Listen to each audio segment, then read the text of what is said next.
Bonjour à tous les amis, aujourd'hui on se retrouve pour une toute nouvelle vidéo sur ma chaîne YouTube. Une nouvelle vidéo, on est parti pour parler d'un nouveau barrage des qualifications à la prochaine Coupe du Monde dans la zone Afrique. J'en ai tout simplement déjà traité 3 sur ma chaîne YouTube, je vous invite évidemment à aller les voir si ce n'est pas déjà fait. Aujourd'hui on est parti sans plus attendre pour parler de la double confrontation que posera tout simplement à la sélection algérienne, à la sélection camerounaise. Alors on est parti du coup pour parler des formes du moment et forcément ces deux équipes qui ne sont absolument pas sur le même état de forme. Clairement avec évidemment cette CAN 2021 qui a été globalement une réussite pour le Cameroun, même si encore une fois le premier vrai adversaire, le premier vrai prétendant, le premier vrai outsider slash favori qui t'a affronté, tu te fais tout simplement éliminer en demi-finale face à l'Égypte, mais ils ont tout simplement réussi à finir 3e de leur Coupe d'Afrique des Nations à domicile. Ils auront tout simplement joué le maximum de matchs possible, ils auront tout simplement apporté le maximum de bonheur possible à leurs supporters, même si évidemment voilà, tu peux pas te contenter d'une 3e place quand tu organises la Coupe d'Afrique des Nations, quand tu t'appelles les Lions Indomptables, quand tu t'appelles le Cameroun, mais globalement la CAN est une réussite, même si évidemment si on rentre dans les détails, il y a quand même pas mal de choses qu'on pourrait tout simplement critiquer, avec ce 8e de finale où tu affrontes Madagascar n'importe quoi, où tu affrontes les Comores sans gardien de but, bref, une CAN qui est globalement réussite pour le Cameroun. Alors que de l'autre côté, on a tout simplement une sélection algérienne qui évidemment est passée complètement à côté de sa Coupe d'Afrique des Nations. Je vais pas vous refaire le fiasco qui s'est déroulé du côté de Japoma, avec évidemment ce petit point pris, 1 point pris sur 9 possibles, 2 défaites face à la Guinée équatoriale et face à la Côte d'Ivoire. C'est évident qu'en termes de confiance, il y a énormément de doutes qui se sont installés du côté de la sélection algérienne et il y en a quand même un peu du côté du Cameroun. Je pense qu'il faut pas non plus penser que tout va bien du côté de la sélection camerounaise. Alors évidemment, on a un peu de nouveautés sur le banc du Cameroun. Comment ne pas parler de l'arrivée de Song sur le banc du Cameroun. On a tout simplement décidé de changer de sélectionneur après cette Coupe d'Afrique des Nations. Ça prouve bien que du côté des dirigeants du football camerounais, on a senti que cette Coupe d'Afrique des Nations n'était pas complètement une réussite, sinon on aurait conservé l'ancien sélectionneur. On récupère évidemment une légende du football africain, une légende du football camerounais, 137 sélections, 2 Coupes d'Afrique des Nations remportées au début des années 2000 dans cette magnifique équipe du Cameroun. Song, c'est évidemment voilà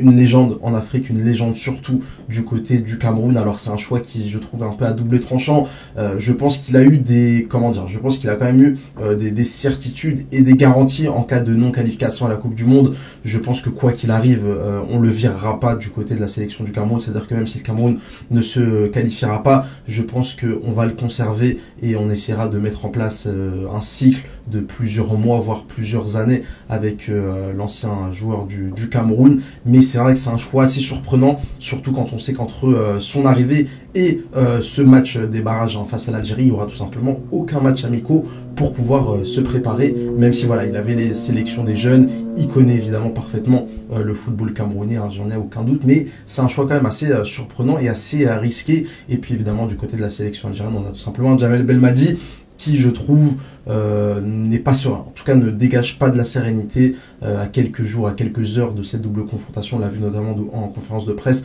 au moment où je vous parle, il a fait une conférence de presse vraiment limite avec pas mal de moqueries et pratiquement envers les journalistes. Il est extrêmement clivant. C'était une conférence de presse qui a pratiquement tourné au règlement de compte, où il s'est vraiment acharné sur le travail des journalistes, etc.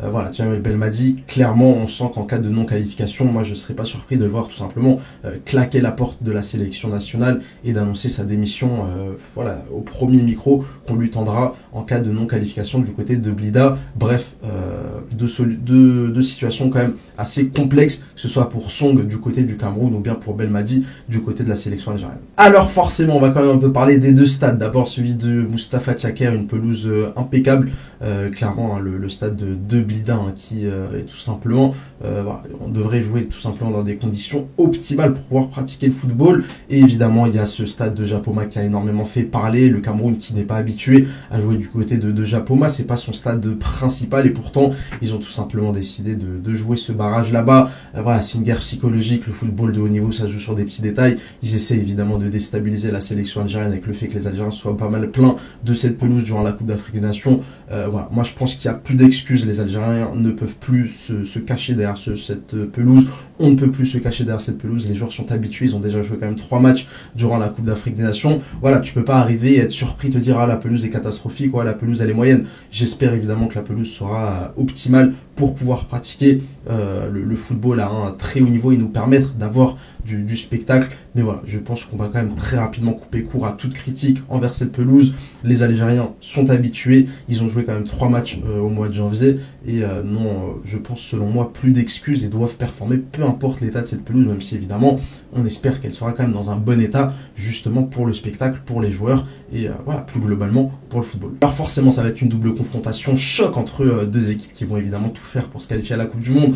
On se rappelle lors des dernières qualifications pour la Coupe du Monde 2018, les deux équipes étaient tout simplement dans le même groupe, un groupe de la mort avec la Zambie, le Nigeria qui finira premier de ce groupe-là, le Cameroun et du coup l'Algérie. Le Cameroun n'a jamais perdu en match officiel face à la sélection algérienne en 2017-18 lors des qualifications à la Coupe du Monde. L'Algérie avait fait match nul, un partout du côté de Blida avant de s'incliner du côté du Cameroun. Bref, on va avoir évidemment un choc entre deux très très belles nations. Clairement pour moi le plus gros barrage de ces 5 barrages du côté de la zone Afrique pour ces qualifications à la Coupe du Monde. Un match et une double confrontation qui risque d'être fantastique. Forcément, il y a beaucoup plus à perdre qu'à gagner. Le football algérien pourrait un peu tomber en crise en cas d'élimination. Du côté du football camerounais, on ne pourrait pas subir un nouvel échec. On parle quand même du Cameroun, l'une des plus grosses nations sur le football africain. Tu peux pas encore rater une Coupe du Monde quelques mois après avoir perdu en demi-finale de ta Coupe d'Afrique des Nations. Bref, on risque clairement d'avoir une double confrontation électrique. Alors on est parti du coup pour la petite séquence où évidemment je me trompe toujours et j'espère qu'aujourd'hui j'aurai raison tout simplement. Mon pronostic pour cette double confrontation, on est à quelques jours du match aller, on est à quelques heures de cette double confrontation entre le Cameroun et l'Algérie. Alors qui selon moi va tout simplement se qualifier pour la Coupe du Monde 2018? Je vais pas forcément être objectif, mais selon mon ressenti j'ai tout simplement envie de placer l'Algérie en tant que favori dans cette double confrontation pour plusieurs raisons. D'abord cet esprit revanchard, d'abord par aussi la qualité individuelle des joueurs. Je pense que la sélection algérienne est quand même légèrement, voire peut-être un peu plus que légèrement supérieure à celle du Cameroun. Et puis évidemment ne sous-estimons pas le fait de jouer les matchs retour à domicile. C'est un élément extrêmement important, ça te permet tout simplement de gérer entre guillemets lors du match aller et derrière de finir le travail à la maison. C'est pour ça que pour moi l'Algérie va réussir à aller du côté du Cameroun, prendre un match nul et derrière s'imposer du côté de Blida et gagner donc pour la première fois de son histoire face à cette sélection camerounaise. J'espère évidemment en tant que fervent supporter de la sélection algérienne que mon pronostic sera bon. Vous aussi évidemment en commentaire n'hésitez pas à me donner le vôtre. Si cette petite vidéo vous a plu, n'hésitez pas à mettre un petit like et à vous abonner pour ne pas louper les prochaines. N'hésitez pas à me suivre sur Twitter pour tranquillement parler football. Allez, ciao ciao.